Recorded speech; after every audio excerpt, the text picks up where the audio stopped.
Daniel.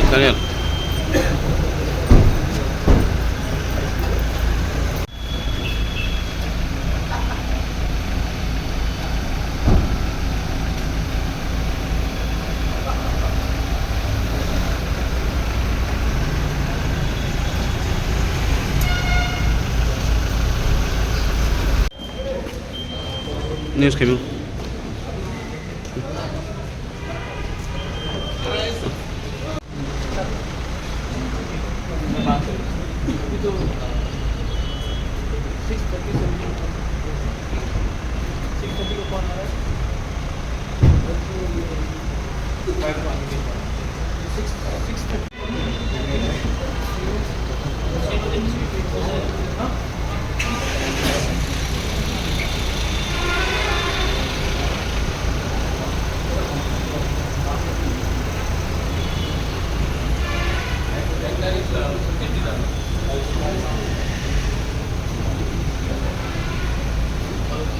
Commission से वही बात हुआ है कि डायरेक्ट फंडिंग होना चाहिए एडीसी में।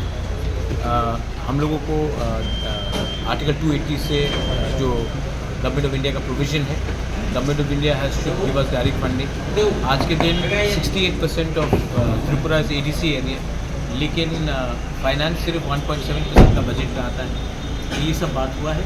अब देखते हैं कि फाइनेंस कमीशन अपना रिपोर्ट गवर्नमेंट ऑफ इंडिया को कब देता है।